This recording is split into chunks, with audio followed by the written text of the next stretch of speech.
up everyone? Kate here from MB Tennis. Hope you guys are doing awesome today. Back again with another video today. No more 1 month break. This one is a little faster than the last one. So we're doing something a little bit different today, and that is answering a subscriber question. And this question actually comes from a very loyal subscriber to the Matchpoint Tennis family, Nathan. So thank you, Nathan, for this question.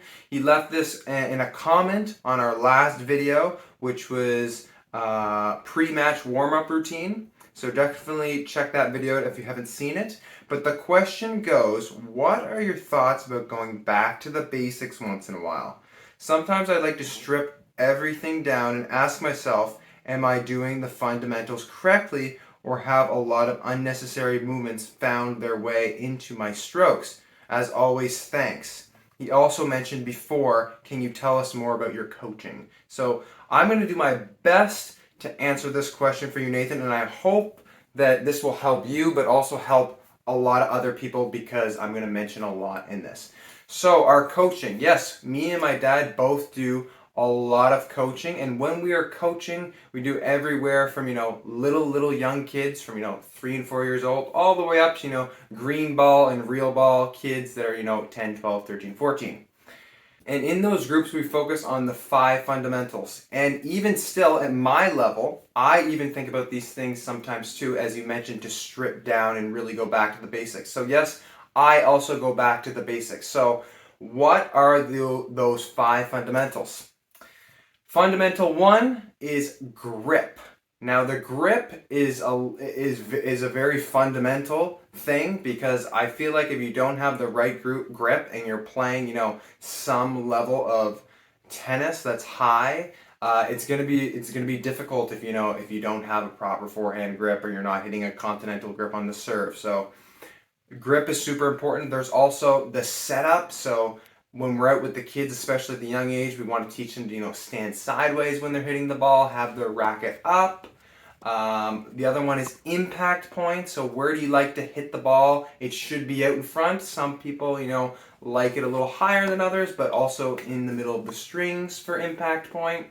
There's also hitting zone, which is, where is your hitting zone? It's kind of, the 6 inches before and 6 inches after you make contact from the ball. Similar to impact point, but a little bit different. And then last but not least, there's also recovery. So getting ready for the next shot, whether that's, on a cross-court ball, or you're up at the net and you're after you approach, or whatever that situation may be. But those are the 5 fundamentals. And those are things that I also strip my game back down to. Thankfully, you did ask that question, because the other day I was actually working on my hitting zone. So really stripping down my game to a fundamental. And the reason why we were doing this is because I felt like my forehand was a little bit off in general, but also because a lot of balls were landing short, and I was really trying to focus on, like I said a little bit earlier, the 6 inches after ball, the extending part. So that's really what hitting zone is. And yeah, really stripping your game down. And you can also do that with any part of those fundamentals. So if your setup is a little feeling not so great, you can tweak your setup and go back to a fundamental. But in this case, I was really thinking about my hitting zone. Now I'm going to show you some video that I took from the other day that is from working on my hitting zone. And I'm going to walk you guys through why we were doing certain things and how I was doing them and how it made me feel. So let's jump into that stuff now. Alright, so the very first thing we have is some hand feeding, and what we're doing here is, like I said, we're working on the hitting zone. So we're actually hitting down the alley. Alright, so like I said, that's 6 inches after. I'm really trying to extend here and using the alley actually as kind of my path of the racket I want it to move through.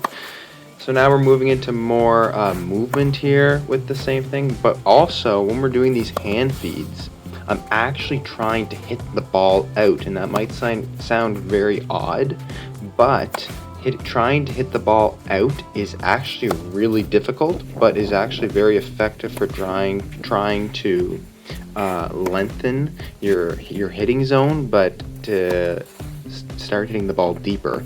And that's what I'm having a little bit of trouble with these last couple weeks, so I believe that my forehand could be better. Not that I'm hitting short on every ball, but I thought that I could be landing a little bit deeper. So in these drills with the hand feeding even, I'm actually trying to hit out, and it's very, very difficult to do. So if you ever try this, you will be surprised, because it takes a lot of effort to hit the ball out every time, especially if you're trying to do it with the normal height and ball flight that you normally hit.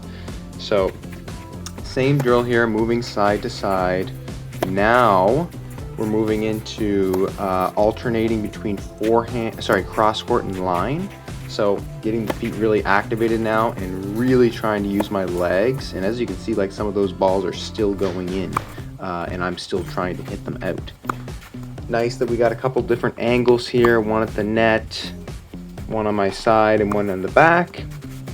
You guys can really see what's going on here with the feet especially, but my hitting zone, really trying to do that. Now we're into racket feeding. On a side note here, you might see that I've changed shirts. So that is actually a future video about a clothing line that I'm very excited about and really want to share with you guys.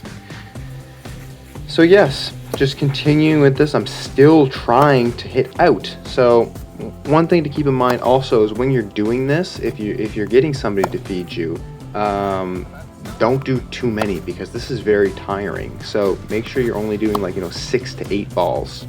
Right now I'm going cross court only. This is actually a drill that Taylor Fritz does. And now we've moved to one cross from the middle of the court to one inside out. This is also something that I believe I struggle with the depth on my inside out and inside in. So still trying to hit the ball out. It sounds funny to say that, but racket head speed and really trying to lengthen. That's what your hitting zone is, so I'm really trying to do that right.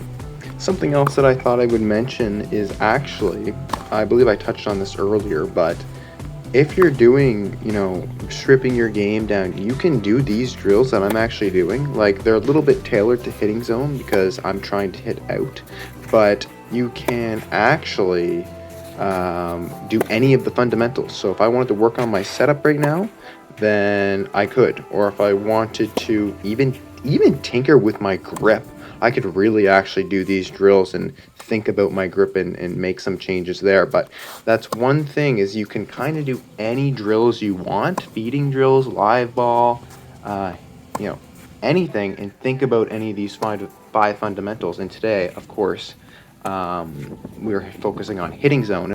So now we are of course into live ball, and I'm hitting down the column actually with my dad. Now this guy's a friggin' grinder, like, God love him. He beating, but we make do with what we have, and I still can actually work on some things here. So he's actually just kind of floating the ball back to me, as you can see, and I'm just really trying to crack it.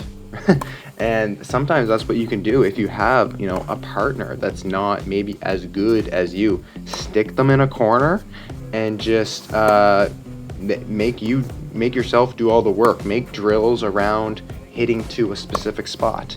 So as you can see, there's a couple shanks here or there from his side, but no big deal. We keep going at it. But yeah, still working on the hitting zone here. I'm now on the ad side, so really trying to work on the inside in down the column. And that's one of the things too, like I was talking about early, really trying to work on the reps, over and over and over, because sometimes I can hit like a few good ones in a row and then I hit one short. But now here I'm trying to not hit out, because it's actually quite tiring, like I said earlier.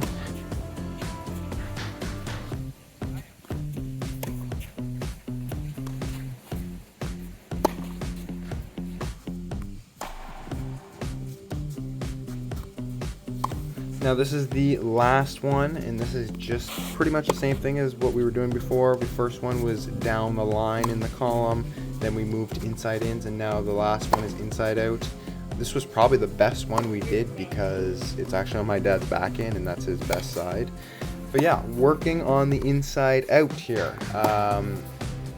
This is something that's actually really good in general, to be working on inside in and inside out for me personally right now, because I'm trying to make my forehand Not that it's bad, because it's not at all. I'm just trying to make it even more of a weapon to, do more damage and stuff, and to be able to come in behind it, because that's where I really need to bring my game if I wanted to get to the next level.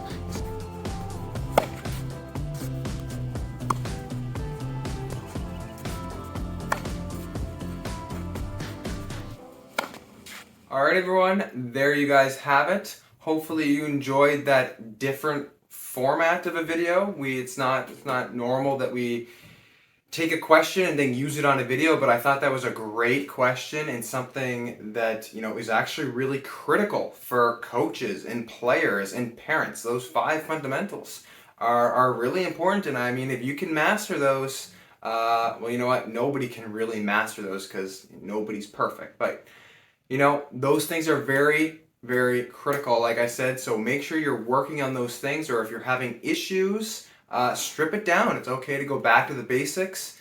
I do that. Nathan mentioned in his comment that's something that he does sometimes, so definitely don't be afraid to go back to the basics, whatever that may be, and feel free to leave more comments like that. I'm definitely happy to answer all of your questions and maybe even turn them into a video like so.